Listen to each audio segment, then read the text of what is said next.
മധ്യപ്രദേശിൽ വിചാരണ തടവുകാരായിരുന്ന 8 മുസ്ലിം യുവാക്കൾ ജയിൽ ചാടി എന്നാരോപിക്കപ്പെട്ട് പോലീസ് വെടിവെച്ച് കൊലപ്പെടുത്തിയ സംഭവം ഏറെ ഞെട്ടലുളവാക്കുന്നതും അങ്ങേയറ്റം പ്രതിഷേധാർഹവുമാണ്. ജയിൽ ചാടി എന്നാരോപിച്ചാണ്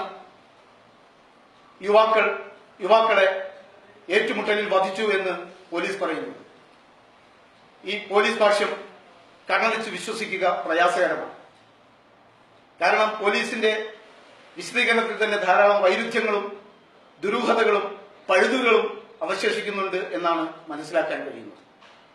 പൂർണ്ണമായ വിവരങ്ങൾ, വിശദമായ വിവരങ്ങൾ ഇനിയും പുറത്തു വരാനുണ്ട് എന്നിരിക്കെ ഇപ്പോൾ ലഭ്യമായ വസ്തുതകളുടെ അടിസ്ഥാനത്തിൽ ഈ കൊലപാതകം തികച്ചും ആസൂത്രിതവും വ്യാജ ഏറ്റുമുട്ടൽ കൊലയുമാണ് എന്ന കാര്യത്തിൽ യാതൊരു തർക്കവുമില്ല.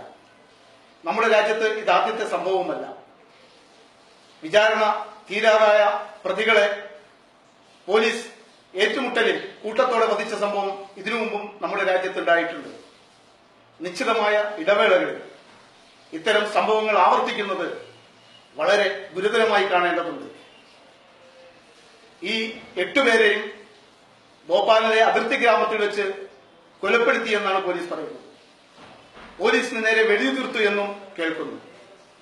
ജയിലിൽ കഴിഞ്ഞിരുന്ന ഇവർ നിരായുധരായിട്ടുള്ള ഈ തടവുകാർ എങ്ങനെയാണ് ആയുധം കരസ്ഥമാക്കിയത് എന്നതിനെ കുറിച്ചുള്ള വിശദീകരണങ്ങളൊന്നുമില്ല. തന്നെയുമല്ല, എല്ലാവരും ഒരേ സ്ഥലത്ത് വെച്ചാണ് വെടിയേറ്റ് കൊല്ലപ്പെടുന്നത്. വിചാരണ കാലാവധി തീരാറായിട്ടുണ്ട് എന്ന് പ്രതികളിൽ ഒരാളുടെ അഭിഭാഷകൻ വെളിപ്പെടുത്തുകയും ചെയ്യുന്നു.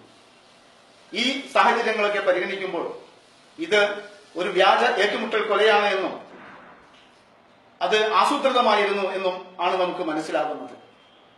മോഡി സർക്കാർ അധികാരത്തിൽ ഏറിയതിനു ശേഷമുള്ള മുസ്ലിം വിരുദ്ധ നീക്കങ്ങൾക്ക് ഗതിവേഗം കൂടിക്കൊണ്ടിരിക്കുന്നു എന്ന് തെളിയിക്കുന്ന ഒരു സംഭവം കൂടിയാണ് ഭോപ്പാലിലെ ഈ ഏറ്റുമുട്ടൽ കൊല. തീർച്ചയായും നമ്മുടെ രാജ്യത്ത് നിലനിൽക്കുന്ന ജനാധിപത്യ വ്യവസ്ഥയുടെയും നിയമവാഴ്ചയുടെയും കടക്കൽ കത്തിവെക്കുന്നതാണ് ഈ സംഭവം എന്നതിൽ തർക്കമില്ല. ഈ നിയമബാഹ്യമായ ഇത്തരം ഏറ്റുമുട്ടലുകൾക്കും പോലീസിന്റെ കൂട്ടക്കൊലപാതകങ്ങൾക്കുമെതിരെ പൗരസമൂഹം ഉണർന്ന് എണീക്കേണ്ടതുണ്ട്. പൗര സമൂഹത്തിന്റെ ജാഗ്രതയാണ് ഇത്തരം ജനാധിപത്യ വിരുദ്ധമായ, മനുഷ്യത്വ വിരുദ്ധമായ പ്രവർത്തികളിൽ നിന്ന് ഭരണകൂടത്തെ പിന്തിരിപ്പിക്കാൻ അത്തരം ജനകീയ നീക്കങ്ങൾക്ക് മാത്രമേ സാധിക്കുകയുള്ളൂ.